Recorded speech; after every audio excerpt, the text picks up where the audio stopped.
So I think that the students of FTII are actually fighting a fight which is not narrowly just theirs. And I think that the sort of extraordinary outpouring of support and interest and attention comes from the fact that they have alerted us to what is clearly a kind of crisis that is brewing, which is a crisis not simply of appointing people who are not qualified or not appropriate to head institutions of national cultural importance, but of actually reducing them, I would say humiliating these institutions by foisting on them people who clearly don't belong in educational institutions. So I think that the government is trying to tire out the students, which is the tactic that governments usually deploy.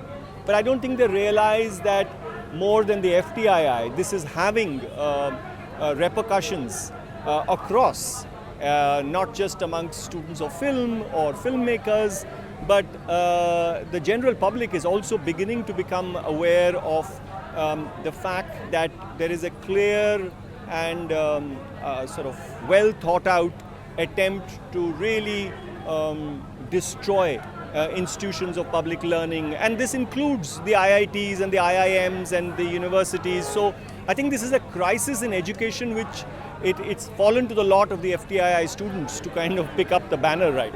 So it is an attempt to actually displace whatever place there was for a liberal, progressive, intellectual primate. There's no doubt about that. I think what is wonderful about what we are seeing here today and what we've seen over the past 50 days is that public opinion is firmly on the side of the students of the FTII. I mean, it takes, this government has to enlist the support of the Organizer magazine in order to come out with some support. I don't think there's anybody, even within the elements of the cultural universe, who are supportive of the BJP. Even they are not coming out in support of what is happening over here.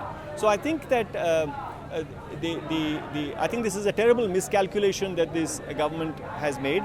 They are trying to tire out these students, but at the same time they are immeasurably strengthening an understanding of the processes that are underway in the country right now.